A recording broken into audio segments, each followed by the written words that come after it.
Hello student आजिर এই ভিডিওত আমি class 6 বিজ্ঞানৰ প্ৰথম চেপ্টাৰ বিজ্ঞানৰ বিচিত্ৰ জগতখন এই চেপ্টাৰটোৰ গোটেইখিনি প্ৰশ্নৰ উত্তৰ আজি আমি তোমালোকক এই ভিডিওত কৰাই দিম।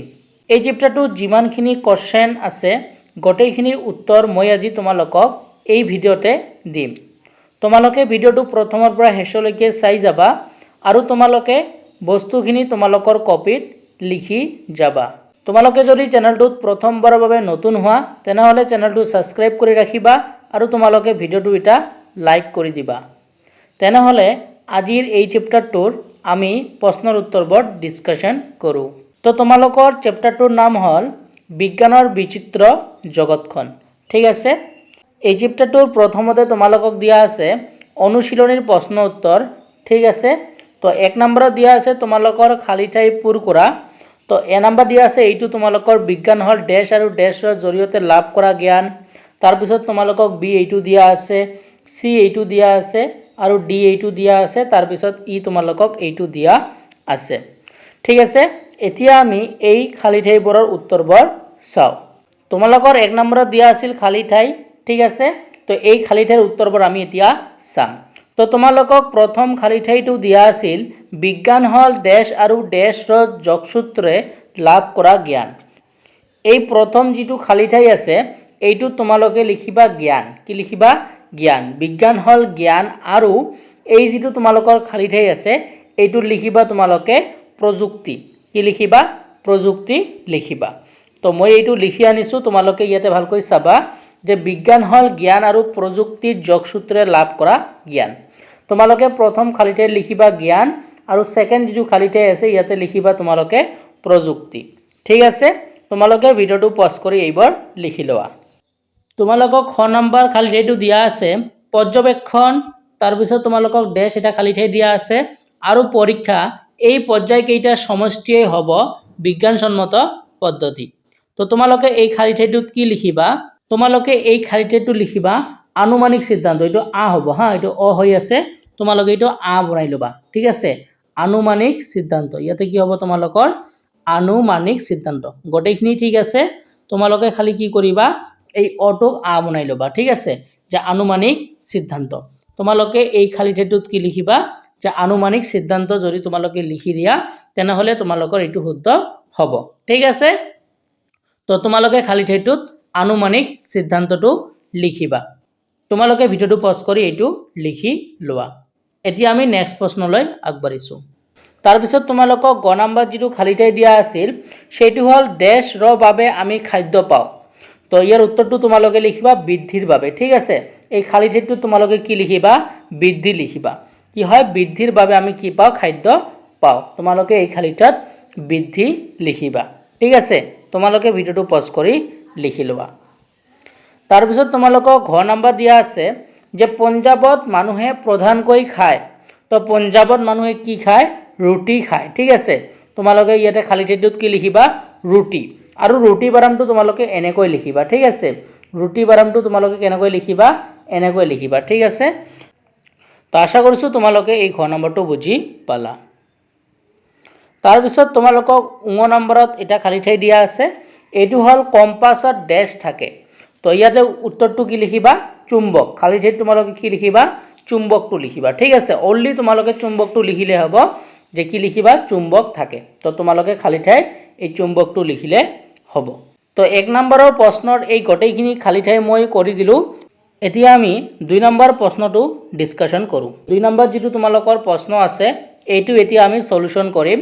তো ইয়াতে তোমালোকক দিয়া আছে শুদ্ধ উক্তিটোৰ ৰাইট চিন দিয়া। ঠিক আছে, তো তোমালোকক এ নম্বৰটো কি দিয়া আছে যে আমি সদায় স্বাস্থ্য ভালে ৰখা খাদ্যহে খাব লাগে। হয়, যে আমি সদায় কি কৰিব লাগে যে আমাৰ স্বাস্থ্য ভালে ৰখা যিবোৰ খাদ্য আছে এইবোৰ খাব লাগে। এইটো শুদ্ধ কথা। ঠিক আছে, তেনেহলে এইটো কি হ'ব? শুদ্ধ হ'ব। তোমালোকে সাইটত কি কৰিবা? এইটো ৰাইট চিন দিবা। তোমালোকৰ এ নম্বৰটো কি হ'ব? শুদ্ধ হ'ব। তাৰ পিছত বি নম্বৰটো তোমালোকক দিয়া আছে পানীৰ অবিহনে আমি জীয়াই থাকিব পাৰো। কিন্তু এইটো অসত্য, কাৰণ পানী অবিহনে আমি কি জীয়াই থাকিব নোৱাৰো, কাৰণ আমাক জীয়াই থাকিবলৈ পানীৰ দৰকাৰ হয়। ঠিক আছে, তেনেহলে এই কথাটো কি হ'ব? ভুল হ'ব। তো সেকেন্ডটো তোমালোকে কি দিবা? কাটা চিন দিবা। ঠিক আছে, তাৰপিছত সি নাম্বাৰটো কৈছে বৰষুণ হিচাপে পানী আকাশৰ পৰা মাটিত পৰে। হয়, যে যেতিয়া বৰষুণ আহে তেতিয়া পানী কি হয়, আকাশৰ পৰা মাটিত পৰে। এইটো শুদ্ধ কথা। তেনেহ'লে ইয়াতে তোমালোকে কি দিবা, ৰাইট চিন দিবা। ঠিক আছে, তো এইটো তোমালোকে ৰাইট চিন দিবা। তাৰপিছত ডি নাম্বাৰটো কি দিয়া আছে, যে ডি নাম্বাৰটো দিয়া আছে অলমাই ৰখা চুম্বক এডাল সদায় পূবা পশ্চিমা হৈ থাকে। কিন্তু এইটো মিছা কথা, যে পূবা পশ্চিমা হৈ নাথাকে। ঠিক আছে, তেনেহ'লে এইটো কি হ'ব তোমালোকৰ মিছা কথা। তোমালোকে এইটো কাটা চিন দিবা। তাৰপিছত ই নাম্বাৰটো তোমালোকক দিয়া আছে হিমালয়ৰ অপৰ অংশ আৰু মেৰু অঞ্চল বৰফেৰে ঢাক খাই থাকে। ঠিক আছে, তো এইটো তোমালোকৰ সত্য হ'ব। ঠিক আছে, তোমালোকে এইটো ৰাইট চিন দিবা। তো 2ৰ তোমালোকৰ এ নাম্বাৰটো শুদ্ধ হ'ব, ৰাইট চিন দিবা। বি নাম্বাৰটো তোমালোকে কাটা চিন দিবা। সি নাম্বাৰটো তোমালোকে ৰাইট চিন দিবা। ডি নাম্বাৰটো তোমালোকে কাটা চিন দিবা।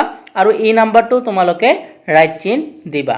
ঠিক আছে, তো তোমালোকে এইবোৰ ভিডিঅ'টো পজ কৰি লিখি লোৱা। ঠিক আছে, তো মই তোমালোকক দেখুৱাই দিছোঁ বস্তুখিনি, তোমালোকে এইবোৰ দেখি দেখি তোমালোকে কপিত লিখি লোৱা। ঠিক আছে, এতিয়া আমি নেক্সট 3 নম্বৰ যিবোৰ তোমালোকৰ প্ৰশ্ন আছে চমু উত্তৰ দিয়া, তো এইবোৰ আমি এতিয়া সলিউশন দিম। তো এ নাম্বাৰ দিয়া আছে মহাকাশচাৰীয়ে মহাকাশত পৃথিৱীখনক কিহৰ নিচিনা দেখে। বি নাম্বাৰ দিয়া আছে কম্পাছৰ মূল বস্তু কি। সি নাম্বাৰ দিয়া আছে অলমাই ৰখা চুম্বক এডাল কোন দিশত মুখ কৰি থাকে। ডি নাম্বাৰ দিয়া আছে নাবিকসকলে সাগৰত কিদৰে জাহাজৰ দিশ নিৰ্ণয় কৰে। আৰু ই নাম্বাৰ দিয়া আছে বিজ্ঞানসন্মত পদ্ধতিৰ পৰ্যায়কেইটা কি কি। এতিয়া আমি তোমালোকক 3 নম্বৰৰ প্ৰশ্নবোৰৰ সলিউশন দিম। তো 3 নম্বৰ প্ৰশ্নৰ প্ৰথম যিটো প্ৰশ্ন আছিল সেইটো হ'ল মহাকাশচাৰীয়ে মহাকাশত পৃথিৱীখনক কিহৰ নিচিনা দেখে। ঠিক আছে, মই একেবাৰে শৰ্টকৈ লিখি আনিছোঁ, তোমালোকে এইটো লিখিবা যে মহাকাশচাৰীয়ে মহাকাশত পৃথিৱীখনক এটা নীলা মাৰ্বলৰ নিচিনা দেখে। ঠিক আছে, তো মই একেবাৰে শৰ্টকৈ লিখি আনিছোঁ, তোমালোকে এইটো উত্তৰ লিখিলে ফুল মাৰ্ক পাবা, যে মহাকাশচাৰীয়ে মহাকাশত পৃথিৱীখনক এটা নীলা মাৰ্বলৰ নিচিনা দেখে। তোমালোকে ভিডিঅ'টো পজ কৰি লিখি লোৱা। এতিয়া আমি খ নম্বৰ প্ৰশ্নটোলৈ আগবাঢ়িছোঁ। খ নম্বৰ প্ৰশ্নটো তোমালোকক দিয়া আছে কম্পাছৰ মূল বস্তু কি। ঠিক আছে, তো তোমালোকে খ নম্বৰটোৰ উত্তৰটো লিখিবা যে কম্পাছৰ মূল বস্তু হ'ল চুম্বক। ঠিক আছে, যে কম্পাছৰ মূল বস্তু হ'ল চুম্বক। তো এইখিনি উত্তৰ লিখিলে তোমালোকে ফুল মাৰ্ক পাবা। ভিডিঅ'টো পজ কৰি এইবোৰ তোমালোকে লিখি লোৱা যে উত্তৰটো কি হ'ব, কম্পাছৰ মূল বস্তু হ'ল চুম্বক। ঠিক আছে, এতিয়া আমি গ নম্বৰ প্ৰশ্নটোলৈ আগবাঢ়িছোঁ। গ নম্বৰ প্ৰশ্ন তোমালোকক দিয়া আছে অলমাই ৰখা চুম্বক এডাল কোন দিশত মুখ কৰি থাকে। তোমালোকে ইয়াৰ উত্তৰটো লিখিবা যে অলমাই ৰখা চুম্বক এডাল সদায় উত্তৰ দক্ষিণ দিশত মুখ কৰি থাকে। ঠিক আছে, তোমালোকে ইয়াৰ উত্তৰটো কি লিখিবা যে অলমাই ৰখা চুম্বক এডাল সদায় উত্তৰ দক্ষিণ দিশত মুখ কৰি থাকে। মই একেবাৰে তোমালোকক শৰ্টকৈ লিখি দিছোঁ, তোমালোকে এইটো লিখিলে তোমালোকে ফুল মাৰ্ক পাবা। ঠিক আছে, তোমালোকে ভিডিঅ'টো পজ কৰি এইবোৰ লিখি লোৱা। এতিয়া আমি নেক্সট খ নম্বৰ প্ৰশ্নটোলৈ আগবাঢ়িছোঁ। তাৰপিছত তোমালোকৰ প্ৰশ্নটো আছিল যে নাবিকসকলে সাগৰত কিদৰে জাহাজৰ দিশ নিৰ্ণয় কৰে। তোমালোকে ইয়াৰ উত্তৰটো লিখিবা নাবিকসকলে সাগৰত কম্পাছৰ সহায়ত জাহাজৰ দিশ নিৰ্ণয় কৰে। ঠিক আছে, তো তোমালোকে এইটো লিখিলে হ'ব যে নাবিকসকলে সাগৰত কম্পাছৰ সহায়ত জাহাজৰ দিশ নিৰ্ণয় কৰে। তো তোমালোকে ভিডিঅ'টো পজ কৰি এইটো লিখি লোৱা। এতিয়া আমি নেক্সট যিটো তোমালোকৰ প্ৰশ্ন আছে ই নম্বৰ প্ৰশ্ন, এই প্ৰশ্নটোৰো আমি এতিয়া তোমালোকৰ এনসাৰ দিম। তাৰপিছত তোমালোকৰ ই নম্বৰ প্ৰশ্নটো আছিল বিজ্ঞানসন্মত পদ্ধতিৰ পৰ্যায়কেইটা কি কি। ঠিক আছে, তোমালোকে ইয়াৰ উত্তৰটো লিখিবা বিজ্ঞানসন্মত পদ্ধতিৰ পৰ্যায়কেইটা হ'ল 1 নম্বৰ লিখিবা তোমালোকে পৰ্যবেক্ষণ, তাৰপিছত লিখিবা তোমালোকে আনুমানিক সিদ্ধান্ত, আৰু তাৰ 3 নম্বৰটো লিখিবা তোমালোকে পৰীক্ষা। তো তোমালোকে ইয়াৰ উত্তৰটো লিখিবা বিজ্ঞানসন্মত পদ্ধতিৰ পৰ্যায়কেইটা হ'ল প্ৰথমতে লিখিবা পৰ্যবেক্ষণ, তাৰপিছত লিখিবা আনুমানিক সিদ্ধান্ত, আৰু তোমালোকে লিখিবা পৰীক্ষা। তো তোমালোকৰ 3 নম্বৰৰ যিবোৰ প্ৰশ্ন আছে এইখিনি আমি গোটেইখিনি কৰি দিলোঁ। 3 নম্বৰ প্ৰশ্নবোৰ আমি গোটেইখিনি তোমালোকক উত্তৰ দি দিলোঁ। ঠিক আছে, 1ৰ পৰা ই লৈকে। আশা কৰিছোঁ তোমালোকে এইখিনি লিখি ল'লা। এতিয়া আমি 4 নম্বৰ যিবোৰ প্ৰশ্ন এইবোৰ আমি ডিছকাশ্যন কৰিম। 4 নম্বৰত দিয়া আছে শুদ্ধ উত্তৰৰ গল্প সম্পূৰ্ণকৈ পূৰ কৰা। ঠিক আছে, তো তোমালোকক এইবোৰ MCQ দিয়া আছে। 1 নম্বৰ দিয়া আছে উইল বা ৰাইট আৰু অৰভিলি ৰাইডে তলৰ কোনবিধ আৱিষ্কাৰ কৰিছিল? এ নম্বৰ দিয়া আছে উৰাজাহাজ, বি নম্বৰ দিয়া আছে ছাবমেৰিন, চি নম্বৰ দিয়া আছে ৰেলগাড়ী আৰু ডি নম্বৰ দিয়া আছে মটৰ গাড়ী। তো তোমালোকে মনত ৰাখিবা উইলবাৰ ৰাইড আৰু অৰভিলি ৰাইডে উৰাজাহাজ আৱিষ্কাৰ কৰিছিল। তো তোমালোকৰ ইয়াৰ শুদ্ধ উত্তৰটো হ'ব এ নম্বৰটো। তোমালোকে এ নম্বৰটো এনেকৈ গল কৰিবা, ঠিক আছে। তো তোমালোকৰ ইয়াৰ শুদ্ধ উত্তৰটো হ'ব এ নম্বৰটো উৰাজাহাজ। তাৰপিছত 2 নম্বৰত দিয়া আছে তলৰ কোনটো কামত কম্পাছ যন্ত্ৰ ব্যৱহাৰ কৰা হয়? এ নম্বৰ দিয়া আছে দিশ নিৰ্ণয়ৰ কামত, বি নম্বৰ দিয়া আছে গধুৰ বস্তু ডাঙতে, চি নম্বৰ দিয়া আছে বস্তুৰ ওজন জুখিবৰ বাবে, ডি নম্বৰ দিয়া আছে বতাহৰ গতি জুখিবৰ বাবে। তো তোমালোকৰ ইয়াৰ শুদ্ধ উত্তৰটো হ'ব দিশ নিৰ্ণয়ৰ কামত, ঠিক আছে। যে দিশ নিৰ্ণয়ৰ কামত কম্পাছ যন্ত্ৰ ব্যৱহাৰ কৰা হয়। তো তোমালোকে এ নম্বৰটো এনেকৈ গল কৰিবা, ঠিক আছে। তো তোমালোকৰ এই 4 নম্বৰ যিটো প্ৰশ্ন আছিল ইয়াৰ প্ৰথমটোৰ উত্তৰ হ'ব তোমালোকৰ এ নম্বৰটো আৰু দ্বিতীয়টোৰ উত্তৰ তোমালোকৰ এ নম্বৰটো হ'ব। তো এইখিনি আছিল তোমালোকৰ প্ৰথম চেপ্টাৰটোৰ কোৱেশ্চন এনসাৰ। আমি তোমালোকৰ গোটেইখিনি প্ৰশ্নৰ উত্তৰ দিলোঁ আৰু গোটেইখিনি প্ৰশ্নৰ উত্তৰ যিমান আমি শৰ্টকৈ লিখিব পাৰোঁ তোমালোকক লিখি দিছোঁ। তোমালোকে যদি এইবোৰ উত্তৰ লিখা তোমালোকে ফুল মাৰ্ক পাবা। ইয়াৰ উপৰিও যদি তোমালোকৰ কিবা ডাউট থাকে তোমালোকে কমেণ্ট ছেকশ্যনত সুধিব পাৰা। আৰু তোমালোকক আমি ক্লাছ 6ৰ প্ৰথম যিটো চেপ্টাৰ এছামিছৰ সেইটো আমি তোমালোকক দিছোঁ। যদি কোনোবাই চোৱা নাই তোমালোকে আমাৰ চেনেলত গৈ চাই ল'বা।